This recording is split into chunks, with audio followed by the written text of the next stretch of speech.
man, where'd you get that? My sister gave it to me. Yo, what is that, man? What does it look like? It's like coke. Yeah, it smells like coke too. All right, man. Hey, well, let's party, man. Give me some.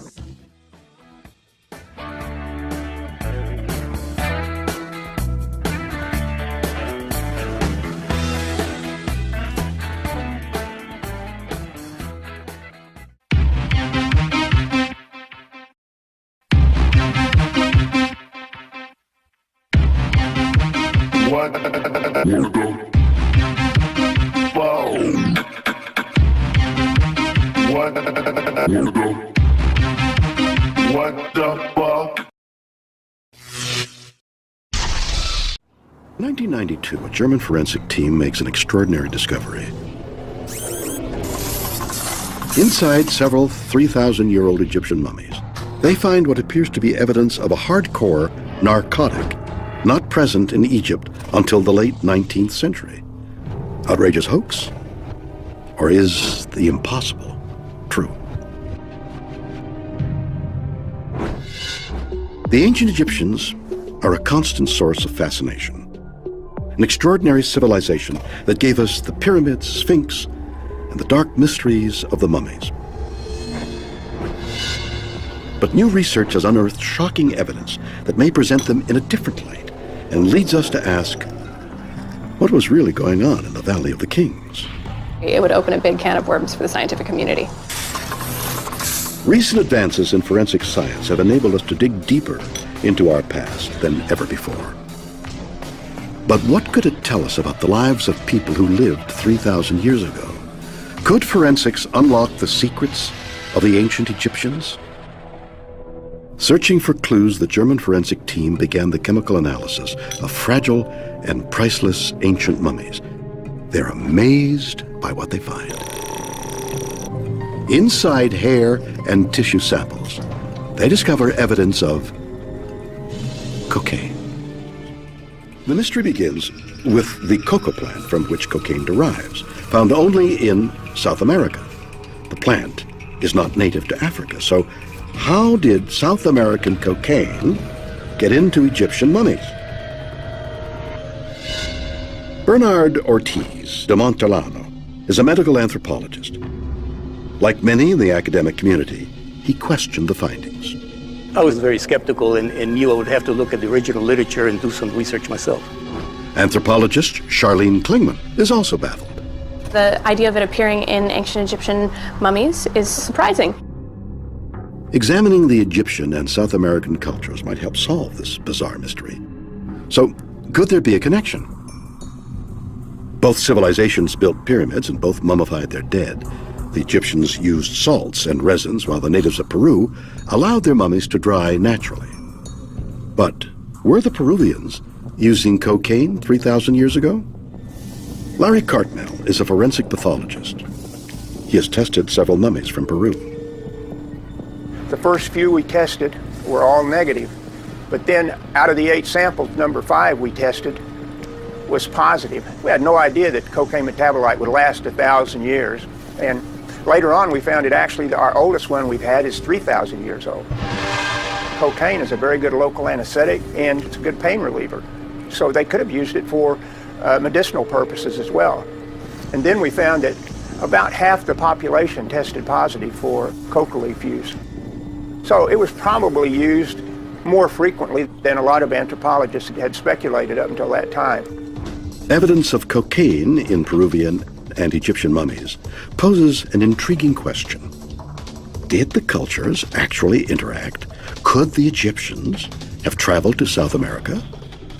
If someone could prove the theory of transatlantic travel and back it up with a significant amount of evidence, it would open a big can of worms for the scientific community. Could the Egyptians have made the perilous Atlantic crossing before Columbus? First, they would have had to endure the perils of an Atlantic crossing, and they would need to sail around the tip of the Americas. This is an area known as Cape Horn, home to some of the world's most treacherous waters. The ancient Egyptians built many of their boats out of papyrus, a reed-like plant. Due to the boat's small size, primitive sails, and rigging, it is highly unlikely a vessel like this could survive a voyage to South America and back. It just doesn't seem possible. It would be an amazing, amazing feat. And looking at what the ancient Egyptians have left behind, they wrote down all of their conquests, the heroic activities that they embarked upon, and there is little to no evidence of that. There's evidence of maritime technology, but there's nothing that shows that they came and saw and conquered. No artifacts from South America have ever been found in ancient Egyptian sites. One would think that if they made contact with the South Americans, things like corn or other cultural commodities would have returned with them, and that's just not appearing in the archaeological record. So you have no record in the New World, you have no record in the Old World. There is no record in Egypt of a trip that mentions cocaine or going to the New World or going in a reed boat anywhere. There just hasn't been anything to support the theory that these ancient individuals were making contact, were actually making successful journeys across the Atlantic. You have to be doing 200-300 round trips a year to get that much coca leaf into the Egyptian population. So right there, you have an enormous number of assumptions. The mystery deepens. If there was no way for cocaine to have crossed the ocean, why was it found in Egyptian mummies? Could have been a lab contamination, it could have been a transfer contamination. Any number of the mummies that you would see in a museum today have traveled beyond getting buried in their tombs. There's plenty of opportunities for contamination to occur. If it was housed in, for say, a crate that might have been used to hold something else at one point in time, there's opportunities for trace contamination there. The 19th century was a golden age in archaeological exploration. The rediscovery of lost and ancient civilizations captured the public's imagination. The idea of ancient Egypt was a sensation. It was as popular as our blockbuster films today. People had an interest in it. They were reading about it. They were studying it. They had a vested interest in this culture. They wanted a part of it. They wanted it as close to them as in their own homes.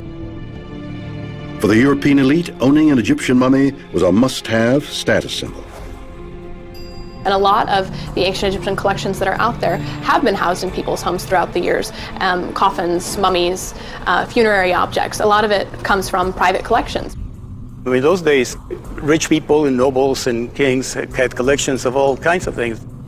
They would collect strange animals and shells and minerals and weird things. And among one of the things they'd like to collect was Egyptian mummies. And they'd have these collections of their own private little museums, which they would use on social occasions to take people and show them their collection. The archaeological methods of the time were very unsophisticated, often allowing modern debris to become trapped next to the mummified remains. By the late part of the 1800s, cocaine was introduced into Europe and commonly used as a medicine. Is it possible these mummies somehow became contaminated during this time? It's a conceivable situation. Conceivable but improbable. The evidence of cocaine found by the forensic team had been ingested into the body through eating or inhalation. These traces then became incorporated into body tissue and hair while alive. Brief contact couldn't produce the same result, plus the team had carefully washed their samples to remove any contaminants. So the mystery lives on. How did these drugs end up inside these ancient bodies? Well, perhaps these mummies weren't from ancient Egypt at all. During the time period when ancient Egyptian mummies were being sold as a commodity, there is an opportunity for scam artists to get on board and create fake mummies in order to turn a profit. So fake mummies were being produced and sold abroad to individuals seeking something glamorous and interesting. What they got might have been something different than what they paid for. And so there's enormous demand for mummies. And as I said, in Egypt, there weren't that many mummies available. And so what you would do is the enterprising people would go out there and get linen, and they wrap up some cadaver. So a fake mummy is one that has been made in the 19th century and then sold as an authentic mummy. And the argument that some people would make is these fake mummies, in fact, were contaminated. But the mummies examined by the researchers aren't fake. They've been certified genuine by the museum where they reside. So, for now, it seems unlikely we will ever know the truth of the cocaine mummies.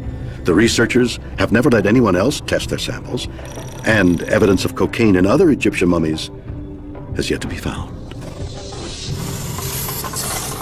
At the end of the day, the scientific community is left with a lot of open-ended questions. There's a lot of things that have yet to be answered. For now, this is all we've got.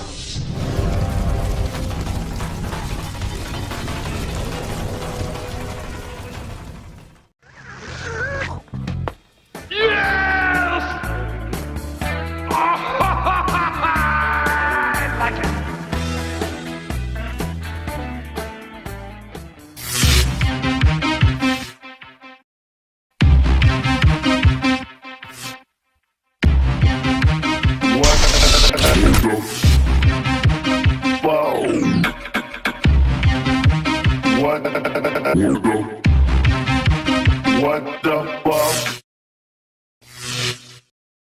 Hey man, look. Oh, man, where'd you get that? My sister gave it to me. Yeah, what is that, man? What does it look like? It's like coal. Yeah, it smells like coke too. All right, man. Hey, well, let's party, man. Give me some.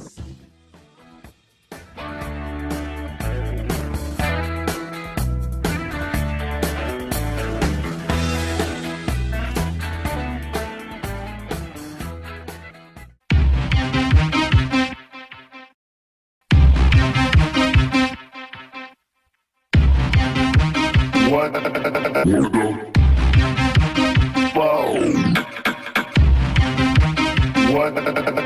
fuck? What the fuck? In 1992, a German forensic team makes an extraordinary discovery. Inside several 3,000-year-old Egyptian mummies, they find what appears to be evidence of a hardcore narcotic not present in Egypt until the late 19th century. Outrageous hoax? Or is the impossible true? The ancient Egyptians are a constant source of fascination. An extraordinary civilization that gave us the pyramids, Sphinx, and the dark mysteries of the mummies. But new research has